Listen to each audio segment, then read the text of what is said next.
Bonjour à toutes et à tous, c'est Hermès, j'espère que vous allez bien, que vous vous êtes remis de vos émotions de ce week-end. On est mardi, je posterai cette vidéo à 7h du matin. J'ai attendu en fait que les marchés de Wall Street ouvrent et ils ont bien ouvert à la hausse, donc c'est une très très bonne chose.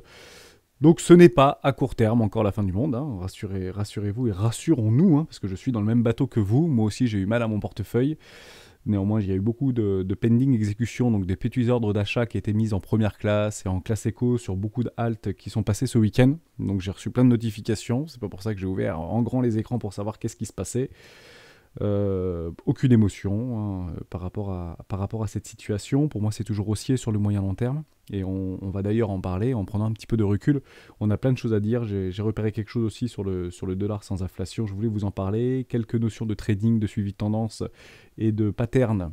AB égale CD, par exemple, pour des traders de tendance. Je trouvais ça très intéressant parce qu'on est parti chercher des objectifs théoriques par rapport à ces petits retracements complètement logiques, hein, qui font du bien d'ailleurs au marché.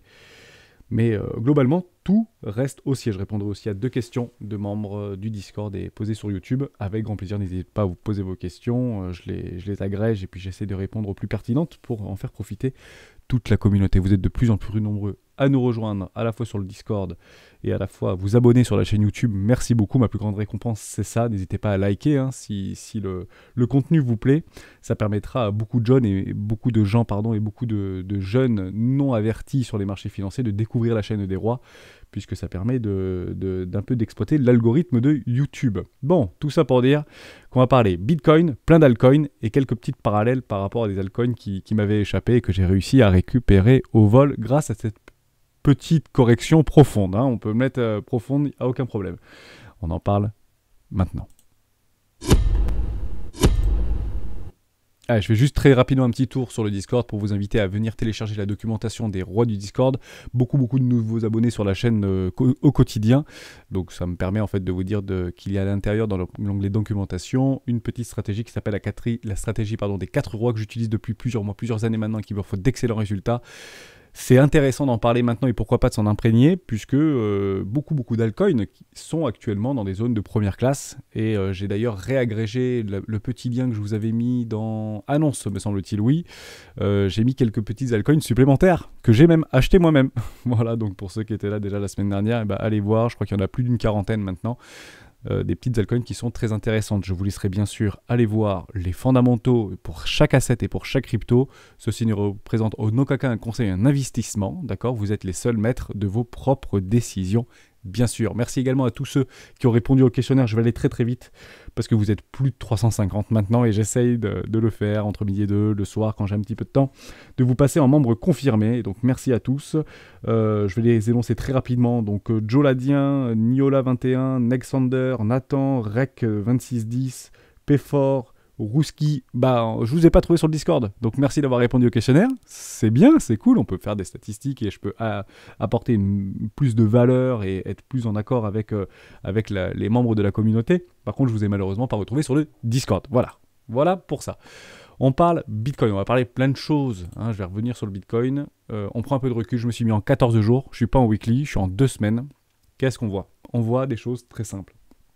Première question à se poser, est-ce qu'on est encore haussier, est-ce qu'on est baissier, est-ce qu'on est en bear market? Bon, c'est complètement haussier. On est juste venu rechercher le premier arrêt. D'accord? Ici, on a bien travaillé le premier arrêt. Énormément d'ordres, on en avait parlé hier, se sont positionnés ici sur ce premier arrêt très long terme sur le Bitcoin. Ça, c'est clairement des zones d'achat pour des traders de tendance à très gros portefeuille. Ils viennent en fait mettre des amas et des agglomérats d'ordres ici d'achat, qui achètent justement des ordres de vendeurs, des derniers arrivés, premiers sortis, qui en panic sell, en fait, ou en fort levier, viennent capturer ces liquidités. Et on voit bien que le cours a rebondi. Il est venu sur les 41 000 $, je crois, 43 000 $, ouais, 42 000 $ ou 41 000 $ en fonction des exchanges. Et derrière, le cours a rebondi sur ce premier arrêt. Donc je ne vais pas prendre la petite mèche là, d'accord? Je vais vraiment prendre le premier arrêt. Et il a déjà remonté de 10%. Il est déjà, remonté de 10%. Bon, super. Tant que le premier arrêt tient, égal, le plus probable, c'est de faire un nouveau sommet. D'accord? Tant que ce premier arrêt tient, le plus probable, c'est de faire un nouveau sommet. Et je rappelle l'adage, on pose des bottoms en hiver et on fait de jolis rallyes au printemps. Pour moi, c'est ce qui doit se passer. D'accord? Je peux me tromper, mais pour moi, J'ai eu un membre du Discord qui a posé la question, je crois que c'est Wash. Est-ce que tu penses revoir des altcoins, nos altcoins dans nos portefeuilles à minima au prix au niveau de la baisse?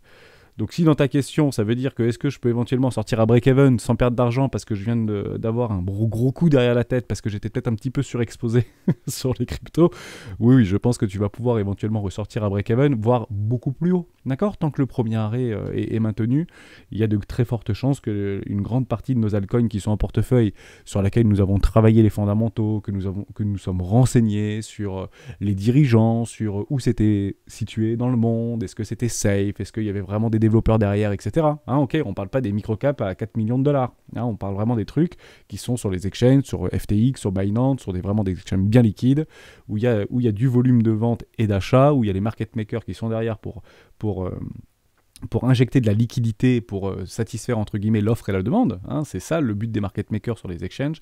Oui, donc la réponse est oui, je pense que tu pourrais éventuellement même les revendre plus cher si tu es patient. Ça, c'est mon avis à l'instant T, par rapport à ce que je vois sur mes graphiques d'un point de vue technique, d'accord?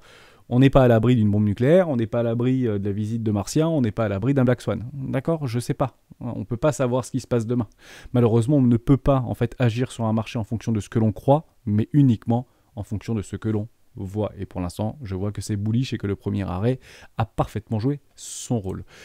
Je passe à Ethereum et on reviendra sur Bitcoin juste après. Je vois une espèce de truc, une espèce de pattern qui est très intéressante. C'est juste ça. Vous voyez, en 14 jours, ça clôture au-dessus, ça clôture en bas, ça clôture au-dessus. On est dans un énorme range. Hein, on l'avait vu sur Ethereum qu'on était dans un énorme range et qu'on avait même reclôturé à l'intérieur de notre range. Okay, bon, la seule différence entre le range qui était là avant cette espèce d'énorme bougie, c'est que maintenant, il y a moins d'acheteurs. À levier. On est d'accord que là, le train, il est déchargé. Hein. Clairement, le train est déchargé. Okay, on peut même imaginer quelque chose d'assez similaire ici. Hein, d'accord, le train est déchargé, on n'a pas compris, le train est redéchargé. D'accord, et derrière, on fait de nouveaux sommets, des nouveaux ATH sur Ethereum. Bon, c'est exactement ce qu'on essaye de faire. Je suis assez content de voir ce genre de choses, comme doji, comme bougie ici de continuation ou d'explosion qui n'est pas encore clôturée, d'accord, je suis bien en 14 jours, mais j'aimerais que ça clôture à minima sur les 4000 $. Ok? Parce qu'au moins, il n'y a plus d'acheteurs là-dessus. Par contre, ici, c'était moins joli de venir clôturer ici cette bougie. Pourquoi? Parce que maintenant, on dit il n'y a plus de vendeurs. Donc le plus probable, c'est possiblement de faire de nouveau plus bas. D'accord? Bon, ça a bien été racheté parce que la dynamique moyen-long terme est bullish. Ok? Bon, maintenant, il y a plus de vendeurs sur Ethereum que d'acheteurs. Je pense, à court terme. D'accord? Je ne parle pas de ceux qui ont acheté de l'Ethereum à 200 $, à 100 $, et à 400 $ ou à 700 $. Ok? Donc, plutôt positif. D'accord? On a bien clôturé dans notre range. Au niveau d'Ethereum, il commence à prendre le pas un petit peu d'un point de vue dominance, mais on n'y est pas encore, hein, on n'a pas ce flippening. Hein. Actuellement, le king, the big boss, c'est Bitcoin, il n'y a aucun problème. Mais voilà, très intéressant de voir ce type de configuration de marché. Ça reste bien évidemment totalement bullish. Je repars sur Bitcoin et on va se mettre en daily en 4 heures. 4 heures parce que j'ai vu quelque chose de très intéressant. Ok, et on ira après regarder d'autres indicateurs techniques. Par rapport à cette espèce de gros flush ici de prise de liquidation et de chasse à la liquidation d'acheteurs. J'ai vu un truc assez intéressant. Si je vais chercher mon top de marché ici et que je vais aller chercher mes précédents lots, juste ici, d'accord? Juste là. On voit que là, on est bien revenu chercher notre premier arrêt. Hein, on le voit ici qu'on a méché au-dessus de notre premier arrêt. On est bien d'accord? D'accord. Et on a appuyé très très fort sur la tête. Derrière, on repart, on revient chercher notre premier arrêt. Et on réappuie très fort sur la tête. Il y avait des vendeurs très motivés ici pour venir toujours repousser le cours toujours plus bas, toujours plus bas, toujours plus bas. C'est peut-être des baleines ou des market makers ou des big boys qui savent quelque chose, d'accord, et que se sont, entre guillemets, corrélés, je ne peux pas dire ça parce que c'est très très difficile de parler de ça et d'avoir des certitudes là-dessus, donc je n'ai aucune certitude. Néanmoins, l'objectif, si c'était de sortir des acheteurs, ici, ils n'ont pas réussi. D'accord? Mais ici, ils ont réussi. Voilà. Donc le train est bien déchargé maintenant. Donc c'est beaucoup plus sain maintenant pour le marché de faire des jolis rallyes et d'aller voir maintenant et pourquoi pas aller visiter dans les prochains jours, prochaines semaines, de nouveaux sommets. D'accord? Pourquoi ici ça a bien fonctionné et ici ça a bien fonctionné? Parce que si vous revenez juste un tout petit peu en arrière avec mon retracement Fibo, hop, pardon, je voulais pas complètement l'effacer. Si on revient juste avant ici, vous voyez, là, nous ne sommes pas venus en fait chercher notre premier arrêt. On n'y est pas allé. Ok. Donc éventuellement, moins de personnes dans le train en train d'appuyer très très fort sur la tête. Puisque le premier arrêt, pour les suiveurs de tendance, puisque je vous rappelle que la dynamique était baissière, donc le plus probable c'est de faire des nouveaux plus bas. Hein, là, bravo, réussi. Et qu'est-ce qu'on attendra maintenant? Tout simplement une structure de retournement long terme, ou moyen terme, court terme. D'accord? En daily, un minimum, avec un joli W ou en daily. D'accord? Voilà ce qu'on attendra. Donc inutile de se précipiter sur la gâchette, acheter tous les altcoins que vous voyez, ça sert strictement à rien. Attendez que le cours travaille. Nous sommes en 4 heures, nous avons le temps. C'est très important. D'accord? Donc maintenant on peut encore retirer, je vais mettre en daily.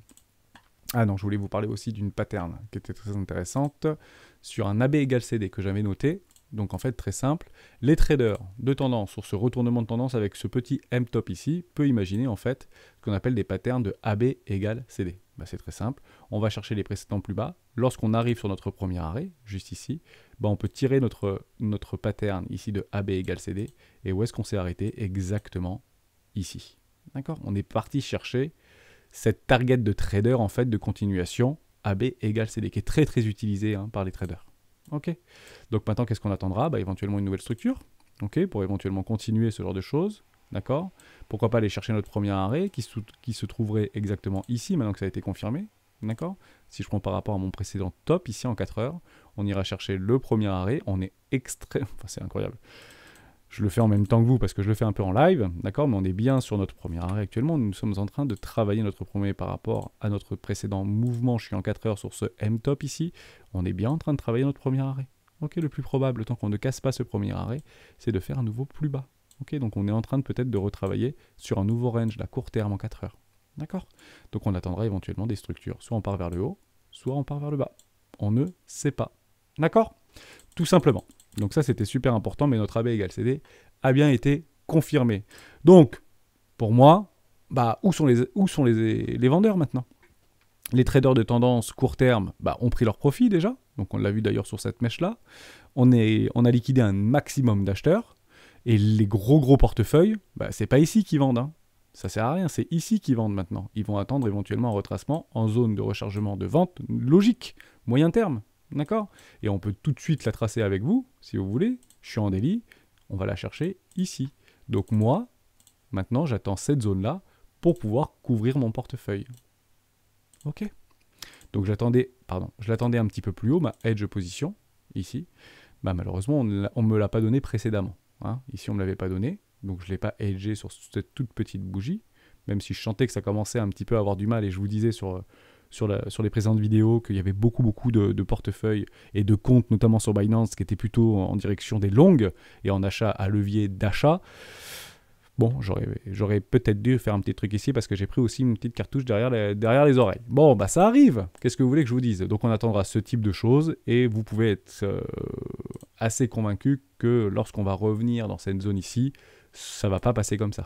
Il y a peu de chances que ça parte d'un seul coup vers le nord. Je ne dis pas que c'est impossible, je dis que c'est peu probable. Il y aura probablement des structures qui vont se mettre en place courant de l'hiver pour faire un joli rallye au printemps. Exemple comme ça par exemple. On refait des structures, derrière on revient chercher derrière, et derrière, boum, on ira éclater les nouveaux plus hauts, et puis là on partira sur un super rallye. Et là on pourra dire, ok, maintenant le marché il est mûr pour pouvoir partir. D'accord, c'est ce que je vous avais dit, rappelez-vous, sur Ethereum, je dis, j'ai quand même un doute, c'était la vidéo d'il y a 3-4 jours, c'était jeudi ou vendredi dernier, je vous dis, pour moi, peu de chance en fait qu'on fasse un nouveau plus haut, pour moi le range n'est pas assez mature. Ok, bon là, qu'est-ce qui se passe? On rachète le bas du range. Ok, bon, effectivement, on s'est fait sortir un peu violemment sur Ethereum, mais techniquement, on se refait quoi, d'accord? Et puis derrière, on ira éventuellement chercher le haut du range et pourquoi pas éventuellement faire de nouveaux sommets. Patience. En tout cas, Ethereum nous propose de très jolies choses. Je voulais vous parler du dollar sans inflation. D'accord? On parle beaucoup du dollar qui commence à reprendre des couleurs, etc. Bon, super. On était un petit peu au milieu de rien, là, sur les 0,5. On était dans un énorme range. Je reprenais la vidéo de vendredi, je crois, ou de samedi. Je vous en avais parlé. Mais j'aurais peut-être dû aussi vous parler du dollar sans inflation. Alors, le dollar sans inflation, en fait, c'est la réelle valeur du dollar. Je rappelle aussi que les baleines, les big boys, les très gros portefeuilles ont une seule obsession, c'est de protéger leurs sous-sous, en fait, et leurs capitaux. Donc, ils vont de partout, les capitaux naviguent, mais leur objectif, c'est de ne pas perdre l'argent. D'accord? Ils veulent pas perdre des millions de dollars. Ils veulent en accumuler. Ils veulent en avoir encore plus. Ok? Donc oui, c'était intéressant d'avoir du dollar, mais peut-être que là, on arrive sur des zones logiques de vente, hein, pour une continuation de tendance baissière depuis les 40 dernières années sur le dollar. On va pas se mentir, d'accord? Depuis les années 80, ça ne fait que baisser. Hein. Le dollar tombe. Donc là, on a une espèce de structure, d'accord, de retournement. De là à dire que le dollar va reprendre des couleurs, peut-être à court terme. Je ne dis pas le contraire, mais pour moi, la tendance a été donnée. Ici, ça a clôturé en dessous des précédents lots qu'on a eu ici. Bah pour moi, le plus probable, c'est de faire un nouveau plus bas. D'accord? C'est de faire un nouveau plus bas. Même si, là, on a l'impression que ça commence à prendre des couleurs, etc. D'accord? Par contre, j'ai vu quelque chose de très intéressant. C'est juste ici. On rentre dans une zone depuis notre précédent mouvement d'une retournation de tendance qui a complètement été avortée. On est bien d'accord, je suis en délit, hein. Là, ce retournement de tendance a été complètement avorté ici, faire un nouveau plus bas. Et on arrive pile sur un 618. Étrange. Étrange. Donc ça veut dire qu'il y a des gros portefeuilles, d'accord, qui regardent la réelle valeur du dollar et qui commencent à prendre des positions, peut-être pas de vente, mais peut-être repartent vers d'autres actifs risqués ou moins risqués. Ça peut être l'or, ça peut être le pétrole, ça peut être ce que vous voulez, hein, d'accord? Mais on voit que peut-être que le dollar a atteint en tout cas un objectif théorique de rechargement, de vente long terme. D'accord? Voilà. Donc à voir ce que va faire le dollar. Hein, il peut très bien faire de nouveaux plus hauts et à ce moment-là on dira oh, ok, on va se poser d'autres questions. D'accord? Ce qui est très intéressant aussi, parce qu'on est un peu dans le cyclone et je vais vous faire juste un petit parallèle. On a l'impression que on est tous... maintenant, on attend la Fed pour voir comment elle va réagir. Est-ce qu'elle va continuer à imprimer des billets, etc. Honnêtement, on se met à la place de la Fed et des banques centrales. Je me dis que le dollar commence à augmenter. Ça leur coûte moins cher, en fait. Enfin, c'est plus avantageux pour eux d'imprimer du billet aujourd'hui qu'il y a 2 mois en arrière. On est d'accord. Si on repart un petit peu en arrière, c'est quand même beaucoup plus intéressant d'imprimer ici que d'imprimer ici. On va pas se mentir. Hein? Ça veut dire qu'on imagine que là, ils vont imprimer 1000 milliards de dollars. S'ils réimpriment ici 1000 milliards de dollars, on est d'accord qu'en fait, c'est plus 1000 milliards de dollars réels, mais c'est plus 1100 milliards de dollars en termes de valeur par rapport à un cours et d'indice logique.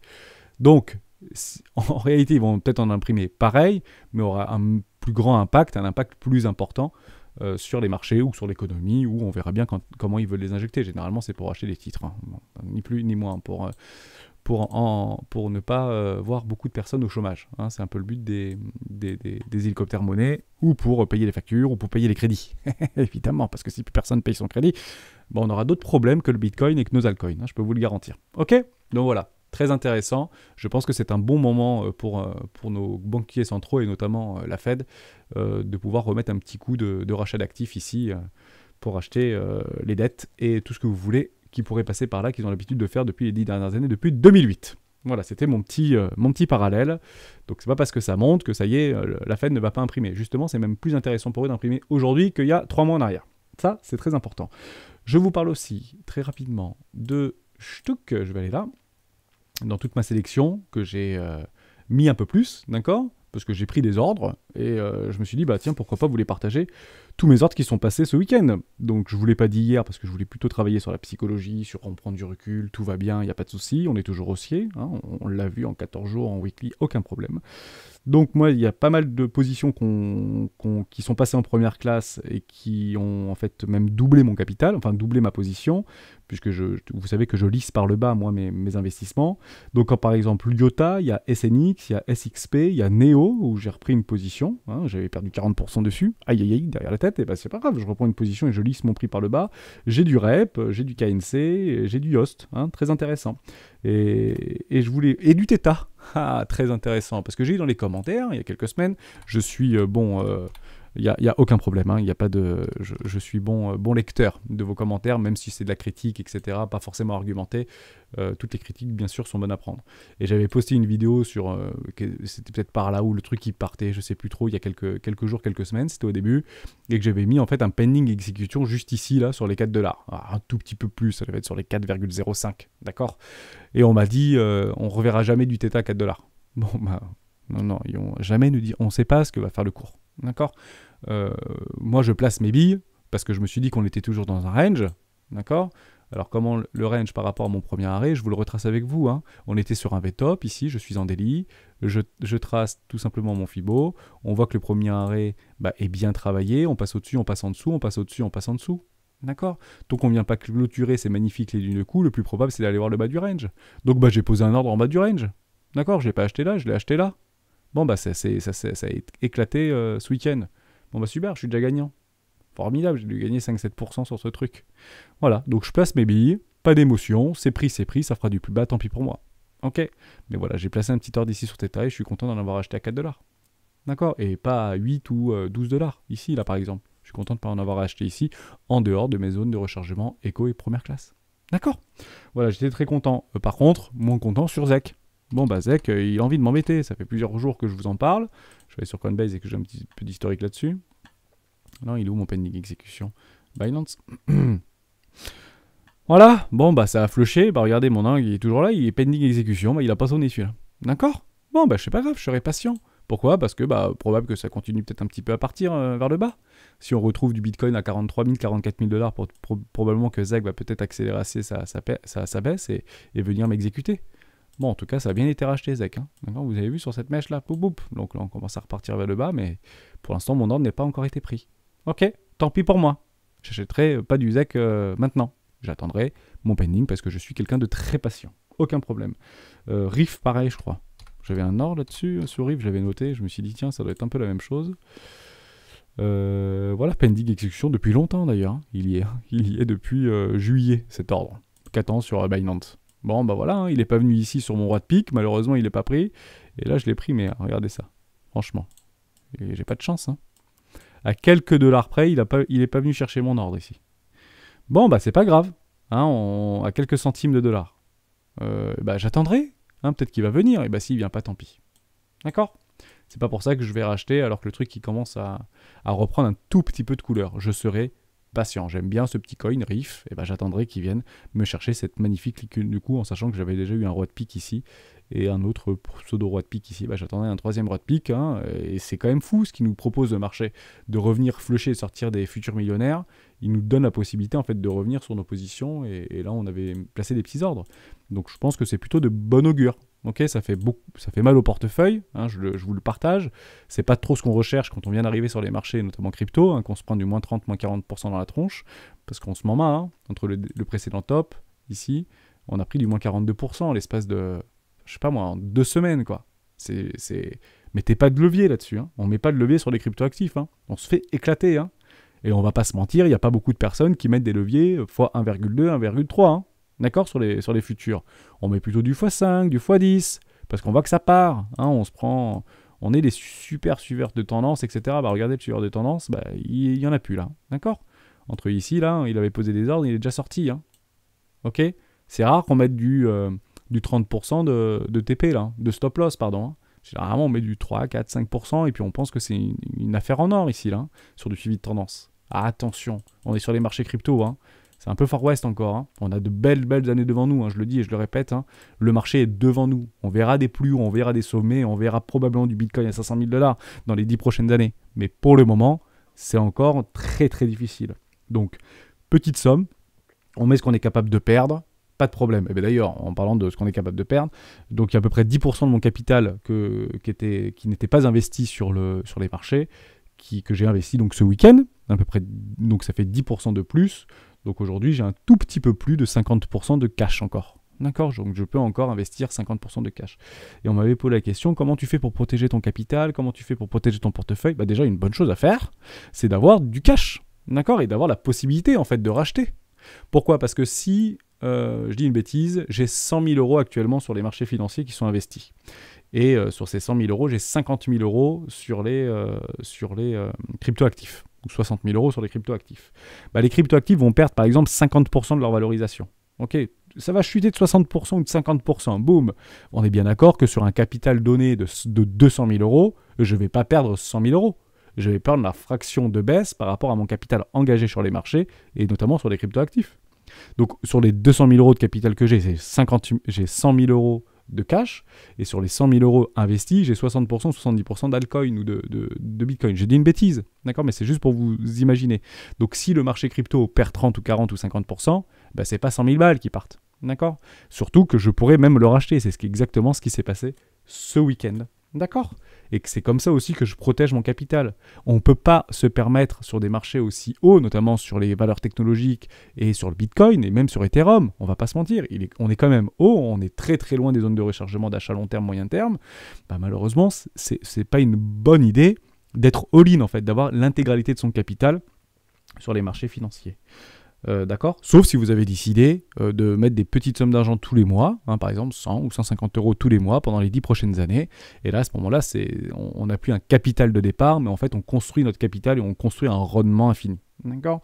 Je travaille, je suis en CDI, j'ai une famille, j'ai des enfants, j'ai pas de temps trop à passer devant les écrans. Bah, à ce moment-là, je décide de prendre 10% de ma rémunération de mon CDI et je mets tous les mois 10% de ma rémunération sur des cryptos. D'accord. Sur les petites cryptos que j'aime bien. Parce que sur les rois du Bitcoin, on parle de pas mal de petites cryptos qui sont en zone de rechargement. On ne sait pas trop si ça va péter en l'air ou pas. On essaie de placer des profits, etc. Et pourquoi pas aller travailler et créer en fait un capital sur le moyen long terme plutôt qu'en fait de mettre une somme d'argent importante et de se surexposer à très court terme sur les cryptos. D'accord. Parce que si vous avez 10 000 euros, et 10 000 euros c'est beaucoup d'argent pour tout le monde. D'accord. Vous mettez 10 000 balles parce que vous avez une rentrée d'argent et vous mettez 10 000 balles sur le Bitcoin maintenant, mais le truc qui perd 30%. Bon, vous coupez votre position, vous dites en fait j'aurais jamais dû aller là-dedans et j'ai perdu 3000 balles quoi. D'accord. Donc ce que moi je fais, vous avez votre capital, vous allez sélectionner une dizaine de cryptos, vous regardez les fondamentaux et puis vous pouvez éventuellement le lisser sur les 6 prochains mois. D'accord. Et vous gardez un peu de cash. Et puis quand il y aura un Black Swan, il y aura beaucoup de personnes sur Internet qui diront ça y est, c'est la fin du monde, machin. Et vous serez, c'est super, c'est peut-être une occasion de rentrer. Tout simplement. D'accord. Et ça vous permet, ça permet de gommer des billets psychologiques et notamment de stress, etc. D'accord. Donc ça, c'était important. Zol, je t'ai pas oublié, tu voulais parler de Mina. Mais bon, on va parler de Mina. C'est ça, hein. Mina, super. Mina, c'est intéressant parce que je crois que c'est une des crypto-actifs, un des crypto-actifs les plus stakés. Donc, ouais, il commence à être intéressant, hein, d'accord. Donc là, je vais aller rechercher quand même l'historique sur comme la récap, parce que je t'ai pas oublié. Et puis, ça tombe bien qu'on en parle aujourd'hui et pas vendredi, parce que ça a pas mal retracé, hein, Mina. Hein, je crois que c'est ça que tu voulais qu'on parle. Hein. Mina, ouais. C'est Zol qui voulait qu'on parle de Mina. Ouais, intéressant, j'avais regardé un tout petit peu le fondamental. Donc la moitié des jetons, un peu moins de la moitié des jetons dilués, 1 milliard de market cap, 2,4 milliards si c'est complètement dilué. Voilà, hein, ça avait été listé là, c'était haut déjà. Hein, on commence déjà à faire des jolies structures, on revient quasiment en classe éco.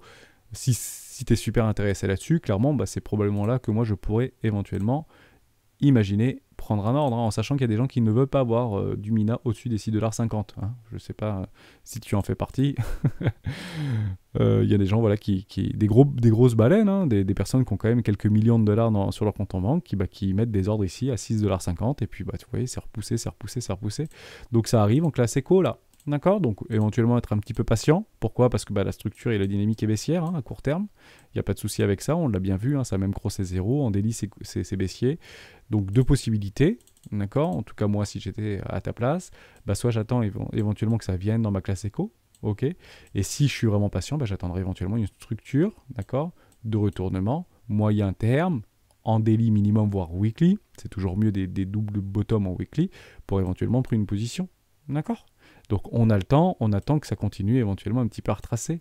Rien ne nous indique que c'est terminé. Hein. Rien ne nous indique qu'on a posé des bottoms de marché. Même si sur Bitcoin, on a intégré le premier arrêt, etc.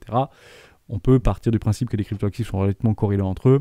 Attention, on voit bien que Ethereum ne fait pas la même chose que Bitcoin. Bitcoin est bien plus profond et a beaucoup plus retracé qu'Ethereum. D'accord ? Donc, sois patient.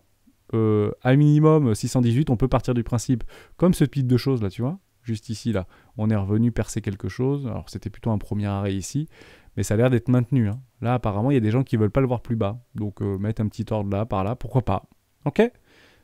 Mais tu mets pas tout. Hein. Si tu avais décidé de mettre 500 € sur Mina, parce que tu y crois, pourquoi pas. Alors, moi, je te dis ce que je ferais moi. Hein. Je mets 150 € là, par exemple, 150 € là, et puis j'attendrai une jolie structure en W Weekly, pourquoi pas en première classe, pour doubler ma position, 400 €. Voilà, tout simplement. J'espère que j'ai répondu à ta question, mais c'est plus intéressant d'en acheter maintenant que ici. Hein. On est d'accord, on ne sait jamais. Hein. On a bien vu qu'il y avait une espèce d'énorme contraction ici, hein. D'accord, un triangle de compression. On ne sait pas si ça part au nord, si ça part au sud. D'accord, c'est parti au sud, et bah on agit. Maintenant, on a la possibilité de rentrer. C'est pas ici qu'il fallait rentrer. Hein. On rentre pas au milieu d'un range, surtout si c'est en dehors de nos zones. Éventuellement, on peut rentrer sur un triangle juste ici, et derrière, si ça fait ça, bah, on peut racheter éventuellement. D'accord, pour sortir les futurs millionnaires. Voilà pour ça. Il y a Jawad qui voulait qu'on parle de Matic, One, éventuellement, comme on prend des profits et tout ce qu'il faut. On va parler de Matic parce que c'est assez corrélé à One, hein, d'accord. Et comme ça, je fais un petit rappel sur comment on peut prendre des profits là-dessus, etc. Bon, déjà, moi, je ne peux plus rentrer sur Matic, d'accord. Je ne vais pas prendre cette historique-là, je pense qu'il y en a d'autres sur... il y a plus... ouais, voilà. Sur FTX, il y a beaucoup plus d'historique. Donc, on va chercher nos précédents bottoms. Je vais mettre mon petit truc. Bon, à quelques dollars près, on va pas être... méchant, c'est pas très très grave à quelques centimes. On va chercher nos classes éco, d'accord. Elle est juste ici, super. Donc déjà, juste en regardant ça, moi je peux pas acheter un Numatic, c'est pas possible. J'aurais pu en acheter ici, d'accord, sans aucun problème. J'en ai pas acheté. Billet psychologique, ça avait déjà fait x500 ou je sais pas quoi. Bon, j'en ai pas racheté, j'ai racheté d'autres alts, d'accord. Bah, peut-être que toi tu connais bien Matic, tu en as peut-être déjà. Alors où est-ce qu'on peut prendre éventuellement des take profits et prendre son capital? Bah, c'est très simple. Le plus important, c'est où que tu es acheté, essaye de récupérer ta position. D'accord. Le plus important dans l'investissement, c'est de protéger son capital. D'accord. Donc tu attends tes 110%. Pourquoi 110? Parce que 100%, c'est l'intégralité de ta position, plus 10% pour les frais. D'accord. Donc on voit qu'ici, par exemple, il y a eu une possibilité de prendre sa position et de couvrir son capital. Et on voit bien que ça retrace. D'accord. Donc on essaye de travailler avec les suiveurs de tendance, avec les traders de suivi de tendance qui repoussent le prix pour que nous, on puisse protéger notre capital, puisqu'on est plutôt moyen long terme chez les croix. D'accord. Donc les volumes sont croissants, le BV est croissant, on est sorti de son fondement d'absurdité de survente ici. La dynamique est redevenue haussière en daily. Hein, c'est pas toutes les cryptos qui sont comme ça, donc Matic plutôt pas mal. Ok, la dynamique, court terme, est revenue haussière. Je pense qu'en weekly, c'est pareil. On peut y aller rapidement, mais voilà, hein, complètement bullish. Hein, on l'a vu ici. Ok, super. Hein. Là, c'était déjà bullish. On a crossé 0, tant qu'on vient pas casser en dessous, ou si on vient. Alors, vous voyez peut-être pas sur l'écran. Mais grosso modo, vous le voyez ici, ce tout petit cross, on l'avait vu dans une vidéo précédente. Pour moi, maintenant, c'est bullish.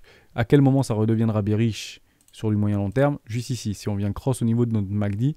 Notre MACD, je rappelle, c'est un indicateur de dynamique. Okay, c'est deux moyennes mobiles exponentielles en 12, 26 et 9 périodes, corrélées directement au prix du prix. Okay, donc c'est juste pour en fait avoir une visualisation de dynamique. Et moi je prends des structures pour savoir si la dynamique est plutôt haussière ou si la dynamique est plutôt baissière.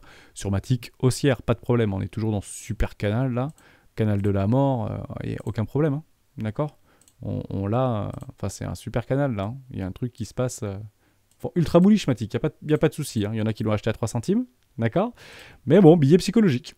D'accord, si ça t'intéresse, bah, il faudra peut-être attendre un peu. D'accord, parce que là, peut-être qu'on est dans une énorme structure de distribution et on ne le sait pas encore. Le problème, c'est qu'on saura qu'on était en distribution quand on viendra casser juste ici. Hein. C'est pas très plaisant, mais malheureusement, c'est comme ça. Ok, donc vigilance sur Matic, mais pourquoi pas. Maintenant, ta question, c'était aussi par rapport à la prise de profit. Ça, c'est super important, parce que peut-être que tu es déjà rentré dans Matic, et il y a longtemps. Donc je vais prendre deux possibilités. On imagine que tu es rentré... Alors, si tu es rentré il y a très très longtemps ici sur Matic, il faut que tu prennes des profits maintenant. Hein. Ok. Mais je vais prendre le deuxième cas de figure. Si tu es rentré sur Matic, plutôt ici par exemple, ben, on peut éventuellement targeter des extensions qui sont revenues dans notre zone de rechargement et d'aller chercher du 0,618, du 1,618, juste ici. Donc en plus c'est super bien parce que c'est juste en dessous d'un prix psychologique des 3 $. Moi j'utilise des retracements Fibo, des extensions de Fibonacci, d'accord, pour prendre et pour délimiter des zones de profit théoriques qui sont utilisées par les algorithmes, par les robots traders et par tout ce que vous voulez. Et pour moi, j'appelle ça des tech profits. Hein, c'est des rois de cœur en fait, d'accord. Et vous prenez entre 50 et 90% de votre position en fonction de votre stratégie, en fonction de tout ce que vous voulez, ok. En sachant que moi, j'ai quand même un billet psychologique où je prends à minimum beaucoup de ma position sur les 3,618. D'accord. Ça a été vu, répété, notamment sur le premier bull run, sur les deux précédents bull run de 2014 et 2017 sur le Bitcoin, où le cours a la fâcheuse tendance de s'arrêter sur les 3,618. Ok. Et d'ailleurs, les 3,618, je crois que sur Bitcoin, c'est actuellement les 250 000 $, je crois. Hein. D'accord. Donc, je prendrai un take profit énorme, quelle que soit la crypto active que j'ai, sur du roi de cœur massif, ici, sur les 5,30 $, par exemple, sur Matic. Voilà. Et on aura notre bel excès final, hein. On va pas se mentir, Ce sera joli hein, si on arrive ici. Hein. Si on continue à faire une super poussée et qu'on prend des profits ici, je dis bravo quoi. Hein.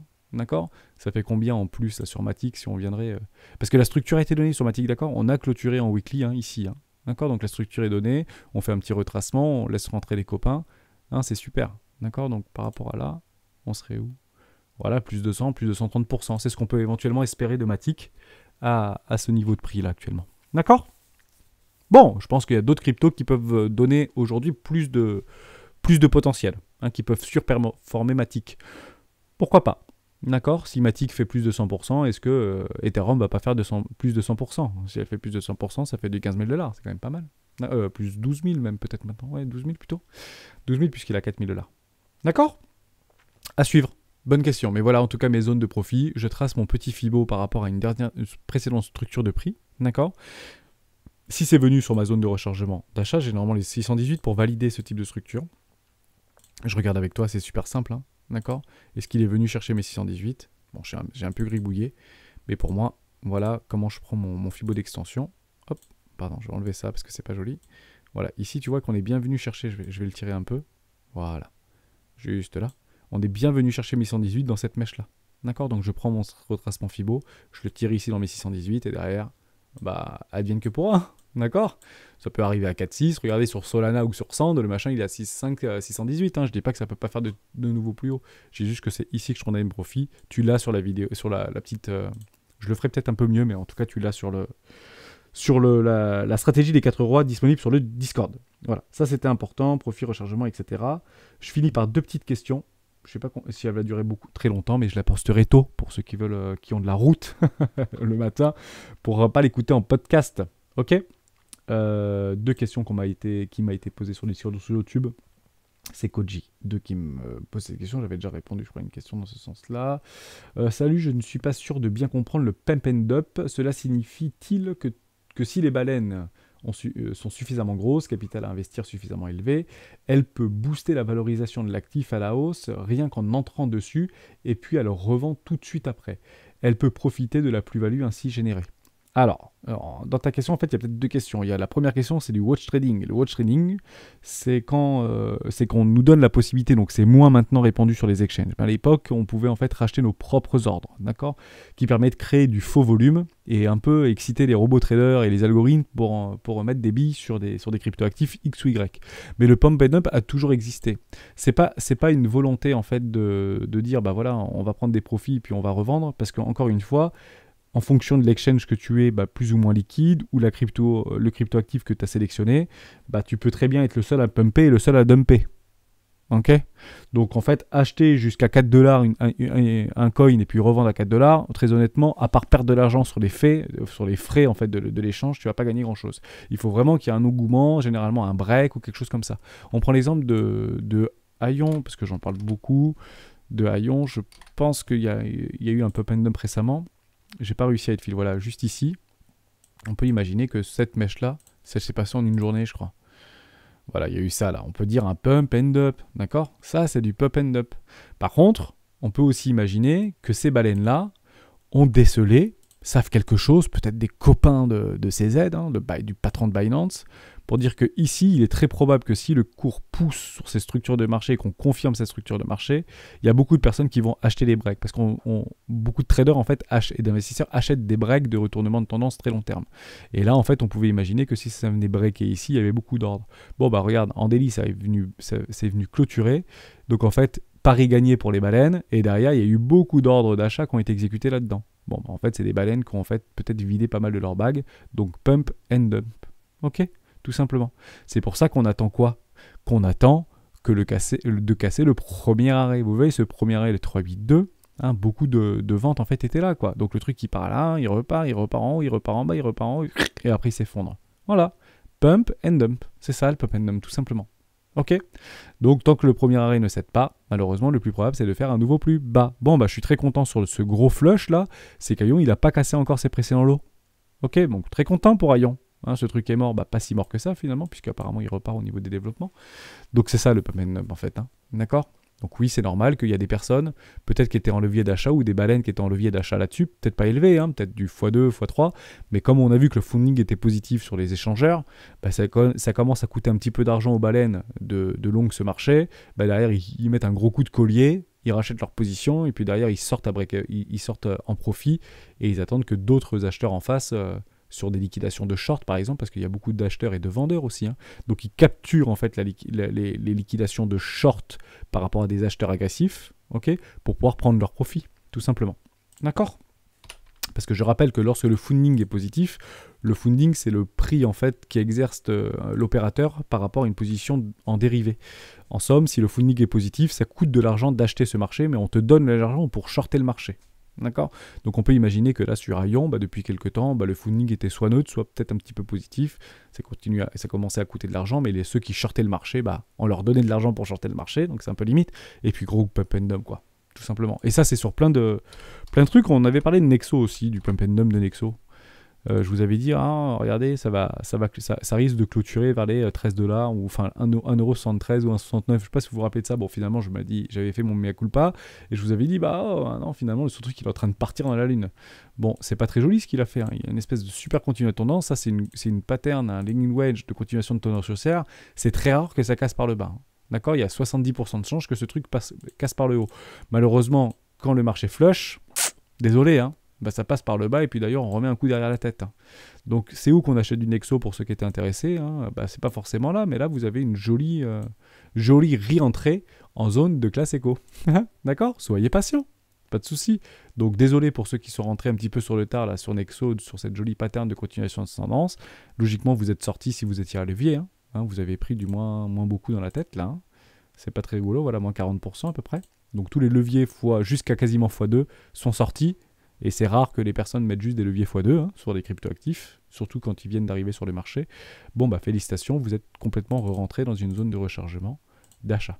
D'accord ? Donc si Nexo m'intéresse, j'attendais une structure, d'accord, en éco-classe. Ça c'est bien dit dans la petite documentation des rois du Bitcoin.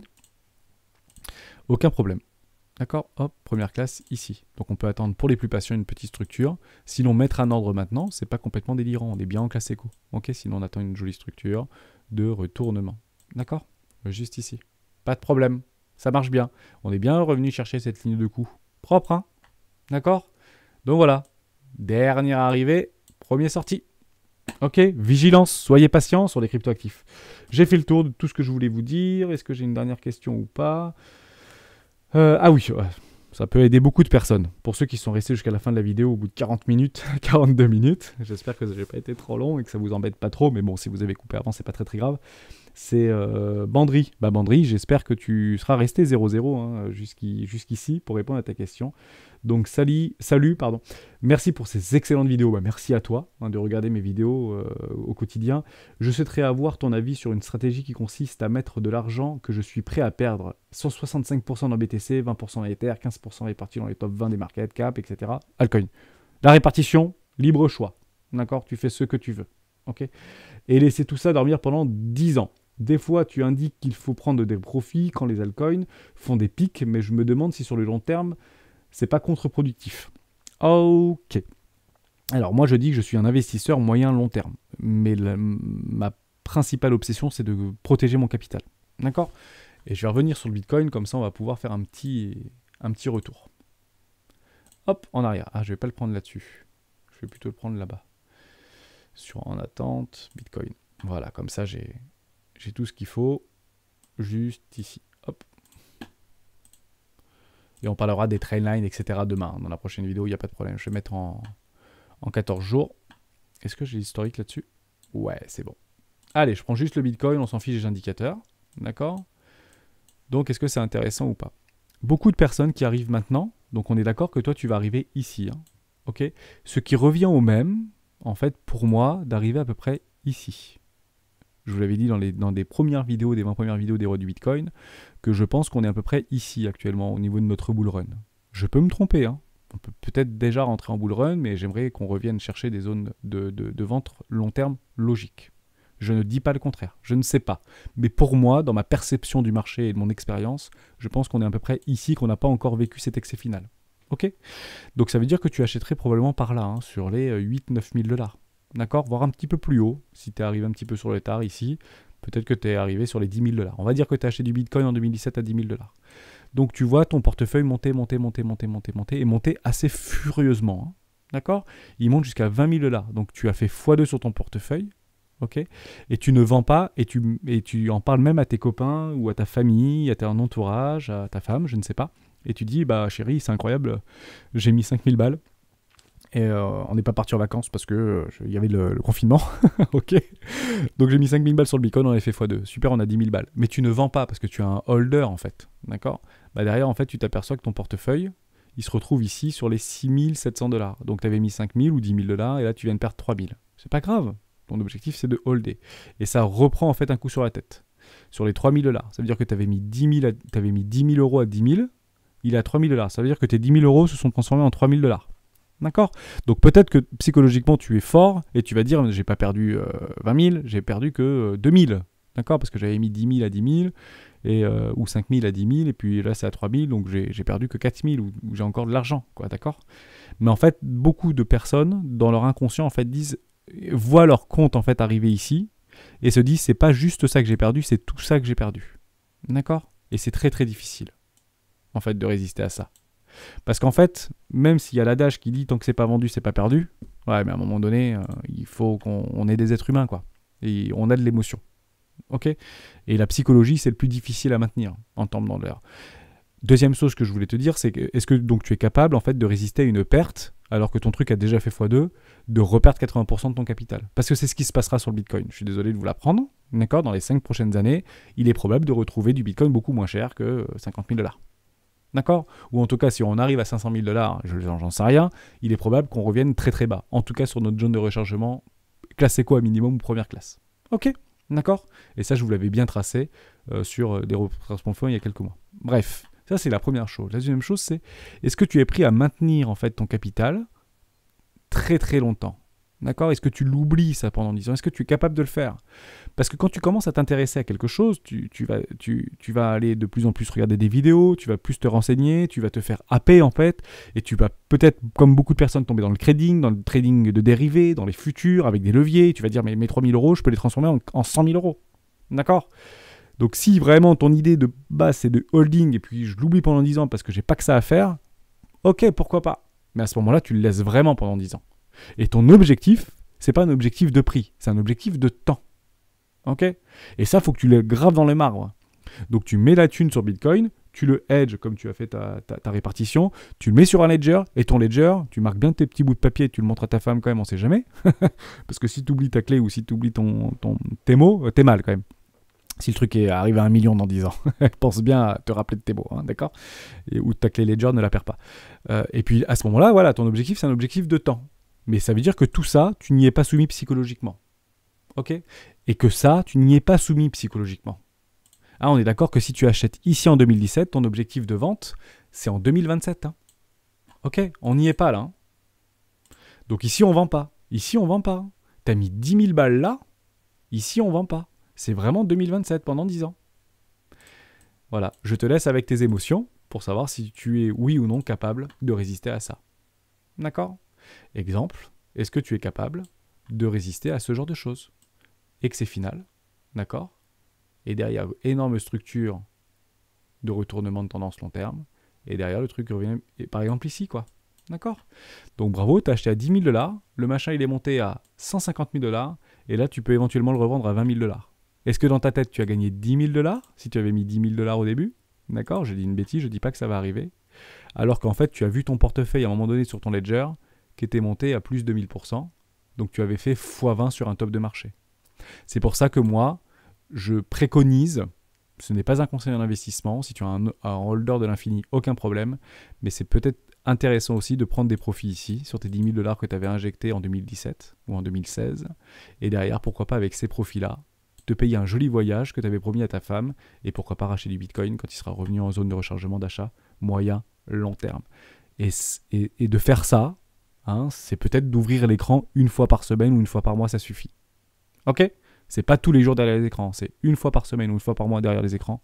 Ça suffit. Tout simplement. Et ça nous permet d'être actifs et d'agir sur les marchés. D'accord? Et de surtout ne pas se faire dicter nos choix par nos émotions et encore moins par le marché. Merci à tous d'avoir suivi cette vidéo jusqu'au bout. On se retrouve demain dans une vidéo plus courte sur les rois du Bitcoin. Ciao.